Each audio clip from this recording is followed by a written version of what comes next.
কাজ করেছে আল্লাহ রাব্বুল আলামিন তাদেরকে জান্নাতের ওয়াদা দিয়েছেন। তাদেরকে এমন একটি জান্নাতের মধ্যে প্রবেশ করে দিবেন, সেই জান্নাতের তলদেশে রয়েছে প্রবাহিত নদী, যেই নদীর মধ্যে আল্লাহ রাব্বুল আলামিন সুন্দর সুপুষ্টিও পানি দিয়েছেন। দুধের চাইতে সাদা আর মধুর চাইতে মিষ্টি এমন সুঘ্রাণ পানিগুলো ওই জান্নাতের মধ্যে আল্লাহ রাব্বুল আলামিন মিশ্রিত করে দিয়েছেন। চলে চলে যাওয়া বলা যাবে সুবহানাল্লাহ।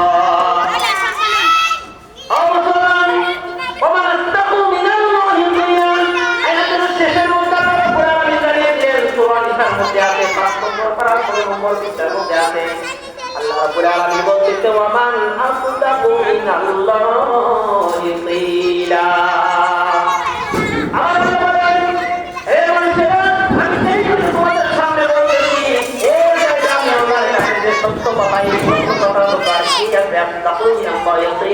সত্য কথা তোমাদের সামনে উপস্থাপন করছি ও মুসলমান। আল্লাহ রাব্বুল আলামিন কুরআন কালামের মধ্যে প্রত্যেকটি মুসলমানের জন্য হিদায়াতের কথা বলেছেন। এইভাবে